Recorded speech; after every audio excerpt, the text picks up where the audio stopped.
And I know that there are a number of dignitaries in the room, and, you know, I don't have my list. So thank you all for being here, whoever you are. Mr. Soon-to-be Speaker Idal, for example, thank you for being here. And thank you to everyone who is here today, and everyone who has helped make this day possible, which is most of you in this room. I'm so grateful. Recently, I was asked about role models, and I have so many, but one of the tremendous women I admire is Justice Sandra Day O'Connor, which is, I think, appropriate to be talking about in our Supreme Court hearings. She was a woman who broke barriers and inspired a generation of young girls just like me to reach higher in every stage possible. O'Connor is well known for saying, each of us brings to our job, whatever it is, our lifetime of experience and our values. Our experience and our values. From a very young age, I was instilled with the same strong New Mexico values that drove me to this day: service, community, integrity. These are the values that have defined my life and my public service over the last decade, and they will continue to guide me into the future. A future that will undoubtedly be shaped by the choices made at the ballot box.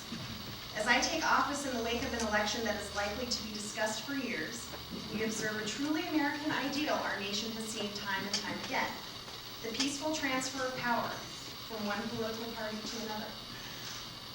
Though elections are contentious, we are all joined by a remarkable common bond: that our sacred, fundamental right to vote is our voice. It is the most important right we have. And once the votes are counted, we move forward as one community, one state, one nation, with the knowledge that the democracy we share is stronger than that which divides us. To protect and preserve the right to vote, we must create absolute certainty that for every eligible New Mexican who wishes to vote, they will have an easy and secure way to do so. We must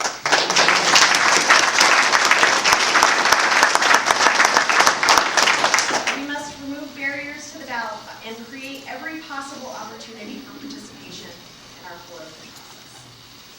Our values demand nothing less.